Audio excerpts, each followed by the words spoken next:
everyone, welcome to my first ever YouTube video, and can you guess who it's featuring? Bethan Kershaw. This has been such a highly requested tutorial, I thought why not put it on YouTube first? So I'm jumping in with a clean spoolie just to fluff up those brows, then going in with the P. Louise base shade 2 on a PC40 from Peaches and Cream. I'm carving out the brows so I have a nice stencil for when I apply the pomade. You also want to make sure you have a fluffy eyeshadow brush near so you can blend out those harsh edges. While I'm blending, you'll have probably noticed the BBthecollection sign in the background, and yes, Bethan's products will be used in this tutorial. I'm just repeating the same steps on this side of her face. Bethan requested an ombre brow, so I'm going to take the base above the eyebrow to create a structured tail. I recommend plucking the eyebrow hairs before you apply the base, as it'll go on a lot more flawlessly if you do. The next product I'm going in with is a Morphe pomade in shade Matcha. I find it's the best out the bunch as it doesn't dry out as fast as the others. When I'm dipping in and out of a pomade, I always like to put it on the desk face down so no air can get in. It's a really good habit to have as it prevents your pomade from drying out.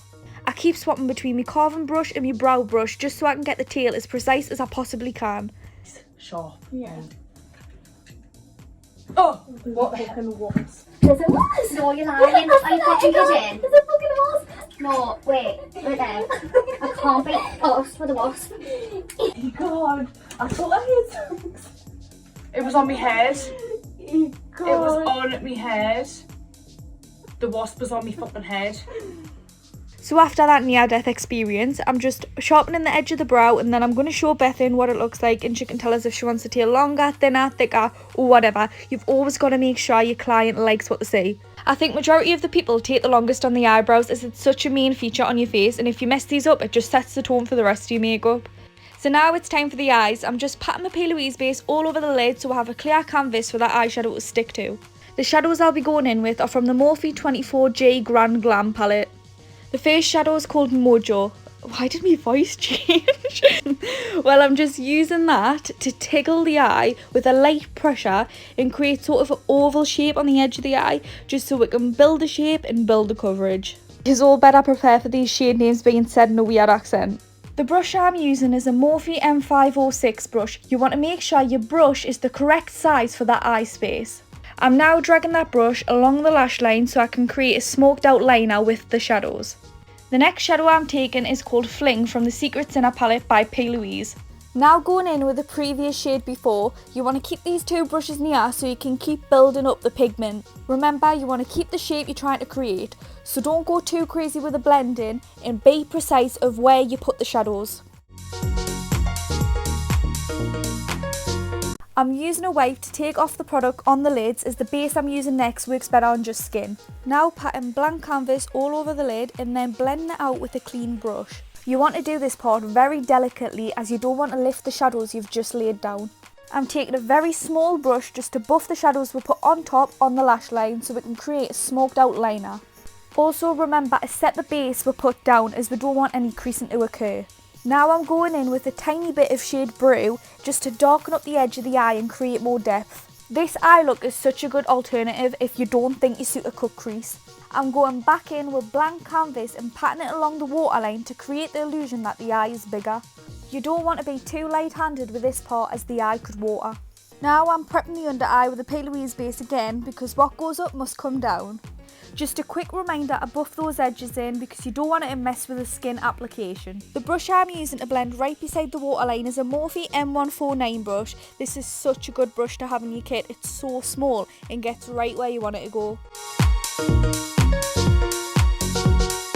It's skin prep time. I'm using the Urban Decay All Nighter Glowy Primer. Now that the skin's prepped, I'm taking the Maybelline Urban Cover for the foundation. This is one of my go-to products. It's affordable and leaves a glowy finish. What more could you ask for? I'm using the pattern technique with a foundation on a Peaches and Cream PC25 brush. You do not want to drag this product, you want to pat it down so the coverage is more full. The next step is cream contour. I like cream contour because it gives us a guide to where I need to put my powders. It also means I don't have to use as much powder because the pigmentation is already there. After this, I'll be going in with concealer to highlight the under eye and make the contour appear more deeper. Remember to pat this in so the product underneath does not lift, and don't bring it up too high so the under eyeshadow does not disappear. The first concealer I used was the NARS Radiant Creamy Concealer. The second one is the Maybelline Fit Me in a lighter shade so we can brighten up the inner corners. I'm now taking BBthecollection's Hot Pink Beauty Blender to bake the under eye.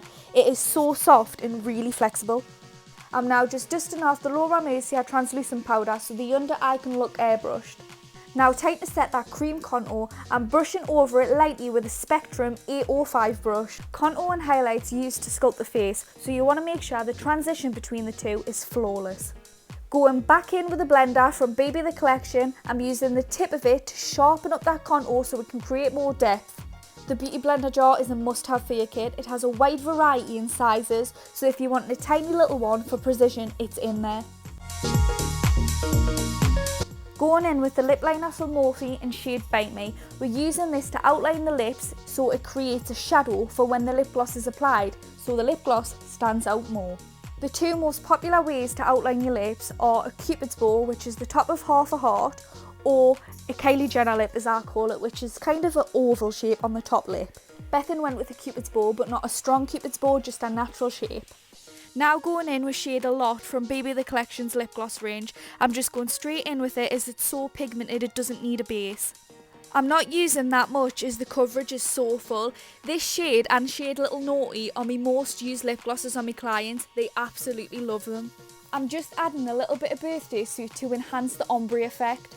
Once this is all melted in together, I'm going to go back in with a Morphe liner just to make sure that shadow isn't lost. Now taking one of my favourite highlighters from Doll Beauty in shade Shine Bright and just applying it where I feel like it needs a bit of extra glow. You want to make sure it melts nicely into the skin, so I'm just lightly brushing over it with a clean brush. And here's the finishing look. Thank you so much for watching. You're probably sick of me babbling on by now, but please like and subscribe, and I'll leave all social media handles down below.